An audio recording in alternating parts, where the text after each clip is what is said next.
अंतर्मनाचा वेध घेणारे news channel star city one. राज्यातील आणि देशातील राजकीय घडामोडी पाहण्यासाठी आणि इतरही बातम्या पाहण्यासाठी सबस्क्राइब करा स्टार सिटी वन।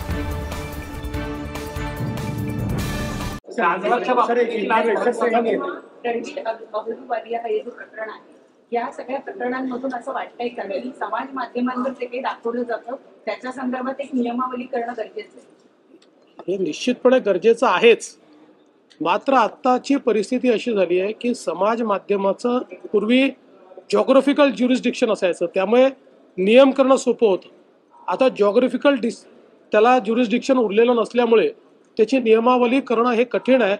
तथापि केंद्र सरकारशी देखील आम्ही या संदर्भात चर्चा करतो आहोत आणि विशेषतः शेवटी प्रत्येकाला स्वातंत्र्य आहे, अभिव्यक्तीचं स्वातंत्र्य आहे, पण त्याची देखील सीमा आहे। अभिव्यक्तीचं जे स्वातंत्र्य आपल्या संविधानाने दिलेलं आहे ते काही असीमित नाही आहे। तुम्ही दुसऱ्याच्या अभिव्यक्ती स्वातंत्र्यावर आपल्या स्वातंत्र्याच्या माध्यमातून घाला घालू शकत नाही। त्यामुळे ज्या ठिकाणी अश्लीलता ही परिसीमेच्या बाहेर जाते त्या ठिकाणी कारवाई करणं हे गरजेचं असतं।